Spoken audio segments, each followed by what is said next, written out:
Hi, my name is Diane Wesley Smith, and I'd like to share my healthcare story with you. My healthcare dilemma began with my son, who was 40 years old. When he was 36 years old, he contracted leukemia, and 5 months later, his fiance, my soon-to-be, we thought, daughter-in-law, Janae, contracted ovarian cancer. Janae, because she had no life insurance, had no health insurance, she went here and there to seek help. She went to Houston. She went all over the country. She participated in clinical trials, all to no avail, particularly because she had no health care insurance. She wasn't even diagnosed or seen until 5 months into the symptoms and the pain that she was experiencing. Janae ended up dying because she had no health insurance, no health care insurance. I was looking forward to having grandchildren. She was a beautiful woman, and I would have had beautiful grandchildren by this woman.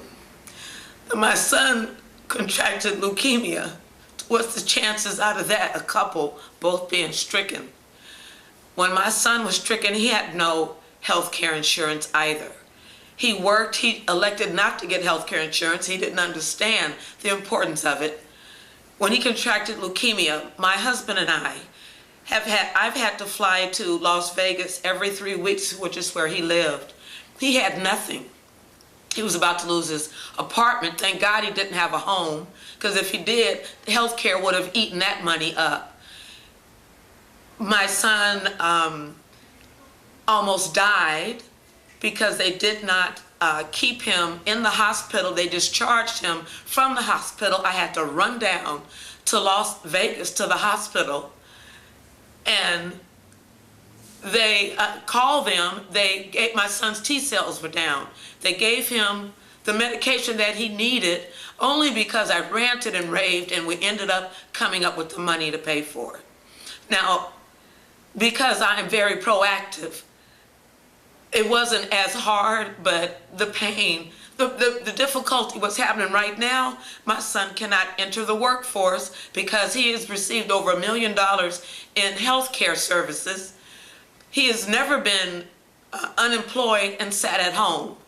And this is the dilemma that we're in. How does he become a working member of society when he owes all this money in health care? And he has pre-existing conditions, which even though he is in remission, he can't get additional health care insurance.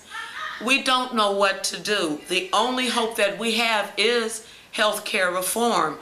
I've been affected by it. It almost created a wedge in my marriage, because this is not, my child was not the product of my current marriage. It was a former marriage. And my husband, by God's grace, allowed to share an enormous amount of money, which we still spend, to help my son. Otherwise, he would be homeless. He exists. I just paid his utility bill to keep his lights from being turned off. This thing does not stop.